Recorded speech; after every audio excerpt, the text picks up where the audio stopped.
Men faqat yozda SPF ishlataman. Nimaga bu dog'larim ketmayapti? Kuz keldi-ku, ketish kerak-ku. Nima qiling? Yuzimning yosh va dog'siz ko'rinishining sababi to'rt faslda ham SPFlardan foydalanaman. Bu faqat UVB nurlardan saqlamasdan, mana bunday svet nurlarda ham ko'zni saqlaydi. Har kuni kechqurun retinol ishlataman. Po'ralarim tezroq kichraysin, shugrilarim tezroq ketsin deymanda, ajilla qolmasin deyman. Nima yuzim uncha qizarib ketyapti? Nima retinol yaxshi deysanlar? Nima bo'layapti bu yuz? Retinol yuzni yoshartiradi. Ugridan qolgan izlar, po'ralar va ajilla bilan ishlaydi.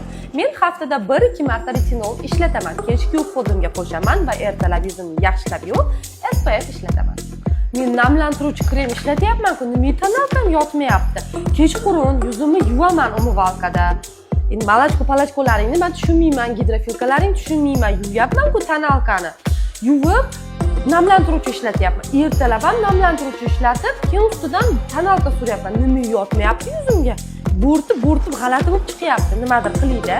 Men charchab qosaman, kechqurun yuzimni malachkoda yuvaman, umuvvalkada yuvaman, toner, siviritka, ko'z atrofiga krem va oxirida krem surib, yuzimni chip masaj qilib, keyin uxlayman. Charchab o'lib qolgan bo'lsam ham qilaman.